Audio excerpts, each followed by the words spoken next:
نحمده ونصلي على رسوله الكريم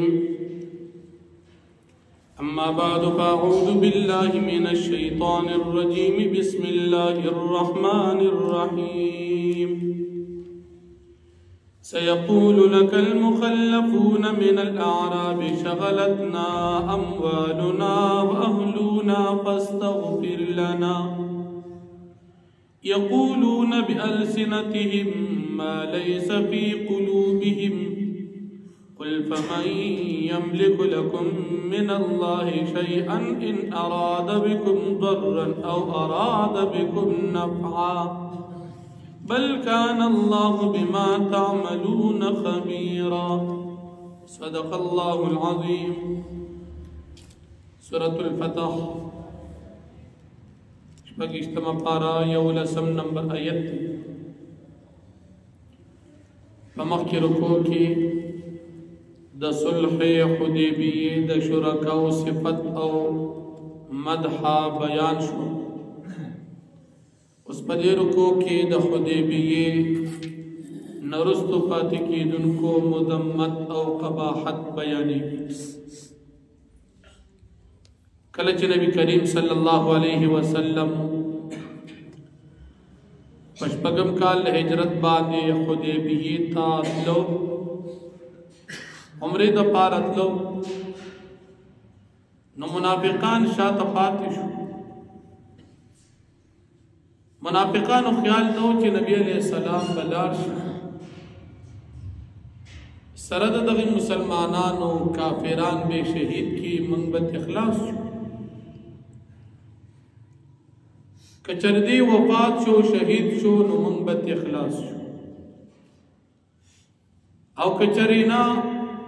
شہید نشو وفات نشو او واپس نبی علیہ السلام او صحابہ راغلن نو منگ بوتوائی چی زمان مالونو زمان اہل و عیال منگ مجبور کڑو پاتی شو کنی منگ در سرت لو منگ بم در سر شرکت کڑو خو زمان مجبوری و پاتی شو. اللہ رب العالمین نبی کریم صلی اللہ علیہ وسلم پلارہ کی خبر کے چدا منافقان بتاتا سے خبری کئی تاتا وہی چی منگم در سرطو مکی مکرمی تا چی تدلی عمری دا پارا خوب زمان مجبوری و اہل و عیال و زکا پاتی شو او نور دا دوی دا ظلم و حال دادی چی دوی وی دا پیغمبر بشہید چنو منگ تب واپس نرازی او دا کم کسان مومنان و سردی دا بم واپس را نشی لہذا اخلاص وشو. نعوذ باللہ اللہ پاک نبی علیہ السلام خبر کر او اللہ جل شانہ بالقدرت ہم نبی علیہ السلام تا بیان کا چدید مکی دا مدینی منوری منافقان تقوائے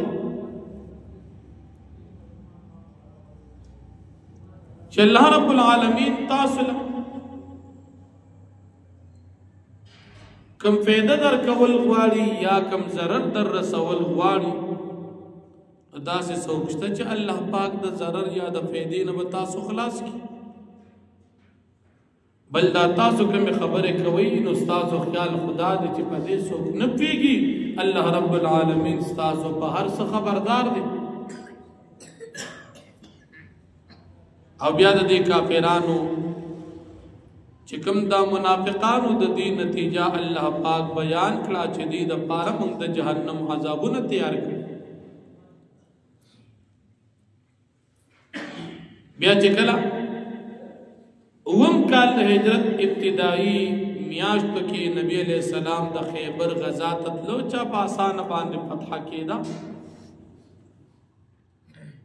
دی منافقان بھی منگ تم اجازت را کے منگم در سرزو اللہ پاک نبی علیہ السلام تو وحی اکڑ چی دی تب اجازت نہ ورکی دی خیال دارے چی منگ بغنیمت پاسان باندے فتح کو بس مال بحاصل چکم دا مکی مشرکانو دا دشمنے سخت حال آغین پاتی کے دل او چی دا خیبر آسان فتح و نبی علیہ السلام تا بشارت تم ملو شو چی تا تا بدا فتح کو نو پدغ صورت کی دی منافقان وی منگ تی اجازت راکا منگم شو منگم پریگنی منگم در سر لار شو دا پارا دی چه منگم لگ مال حاصل منافقانو مقصود د جهاد نه د الله رضا نه و د هغوی ایمان نه مقصود د منافقانو مال حاصل و چې موږ ته اجازت راشي موږ هم لږ مال حاصل الله پاک نبی علیہ السلام ته وحی کوي چې دوی ته اجازت نه ورکړي دی بس تاسو بارکه ډېرې خبرې کوي وایي به چې تاسو زموږ سره حسد دی او بغض دی موږ ته ځکه اجازت نه راکوئ او دوی ته اجازت نه ورکوي او که مثال دوی خامخا کامیابي حاصلول غواړي نو دوی ته ووایي چې ستاسو به د نورو مضبوطو قومونو سره جنګ کیږي چې رومیان او فارسیان نو که تاسو حقیقت کې مسلمانان یې د هغې سره به جهاد کوئ که د نبی علیہ السلام په دور کې رومیان او فارسیان دا غټ قومونه غټ د اسلام دشمنان په نیمه نیمه دنیا باندې بادشاهي کوله رومیان ځان ته لوی جماعت او لوی قوت او فارسیان ځان ته نو که تاسو خامخا کامیابي حاصلول غواړئ هغې سره به جنګ کوئ او که نه تاسو هغه ځای کې بیا جهاد نه کوئ د آسان میدان ته تیار خوشحاله یئ نو الله جل شانه به تاسو له دردناک عذاب درکړي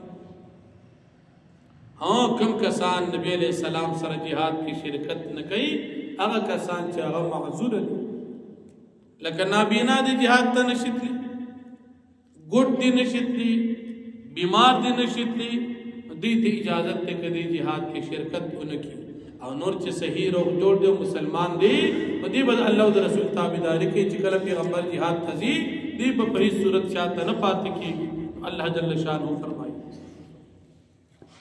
سيقول لك المخلفون من الاعراب زرد چې وای بتا تا غرستنی پاتې کېدونکي خلق د باندې چانو منافقانو نه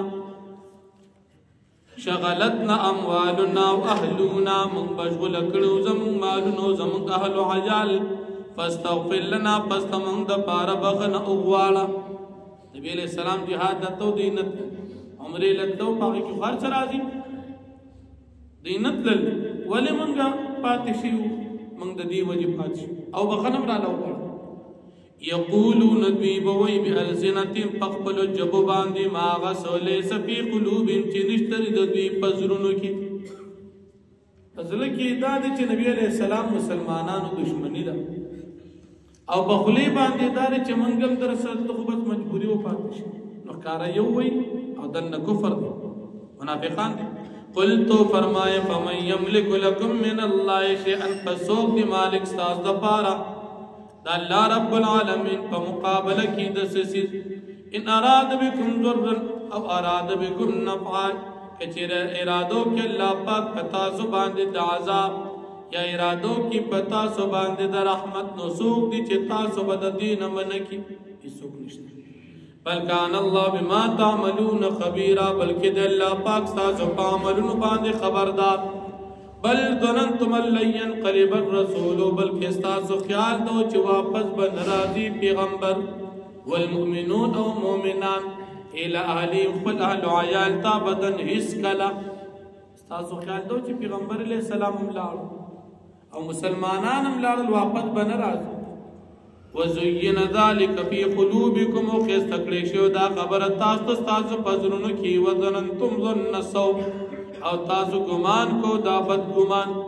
وکنتم قوما بورا او حقیقت کې تاسو خپل یو قوم هلاکی دن کی ومن لم يؤمن بالله ورسوله او سوچ ایمان لري په الله پاک او رسول د الله پاک باندې فإن اعتدنا للكافرين سعيرا فسيقنا دا کافر د تیار کړی دي د کافرانو د پار جهنم ولله ملک السماوات والارض او خاص الله پاک د پاره بادشاہی د اسمانونو د زمکو دا یغفر لمن یشاء ويعذب من یشاء الله پاک بغنه کوي چاته چوغواړي او عذاب ورکي چاته چوغواړي وکان الله غفور الرحیم او د الله پاک بغون کی مهربان سيقول المخلفون اذا انطلقتم الى مغانم زرد چې وای بدا چاته کپات کی دن کی منافقان کله چې تاسو روان شئ الی مغانم غنیمت طرف ته لتاخذوها د بارا دي چې تاسو غنیمت حاصل کړئ نو دوی به تاسو ته درونا نتبعکم منگم پریږدې منگم تاسو پسې ځو چې غنیمت حاصل یریدون ان یبدلوا کلام الله اراده لري چې بدل کی کلام د الله پاک قل تو فرمایل لن تتبعونا تاسو اس کلام پسې مرازي كذلكم دارنګي قال الله من قبل ویل والله پاک د دین وړاندې فسيقولون بزرد زرد چې دوی به وي بل تاسودوننا بلکې تاسو من سره حسد کوي کدوی ته چې الله پاک من کړیو دین نه الله نه من کړی تاسو من سره حسد کی خپل غنیمت حاصلوي من نه پرېږدي بل كانوا لا يفقهون الا قليلا بلکې دوی دي چې دین پیږي پر سبان مگر ډېر کم قلت فرمای للمخلفین من الاعراب رستو پات کی دن کو خلقو د باندې چانتا ستدعون الى قوم اولی باس شدید یندغ منافقان تو زرد جتا صبر بل شی د یو قوم خلاف د جهاد د پاچا خاوند سخت جنگ دی شدید سخت تو قاتلونم تاسو بداغي سره جنگ کوي چې غنوم یان او فارسیان دي او یسلمون یا بغي اسلام وروړي بیا بجنګ نه کوي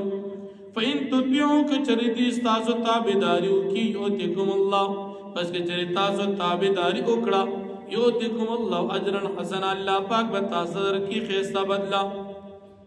وإن تتولوا كچري تاسو اراض کو كما توليتم من قبل لك څنګه چې تاسو مخکې اراض کړو د دین وړاندې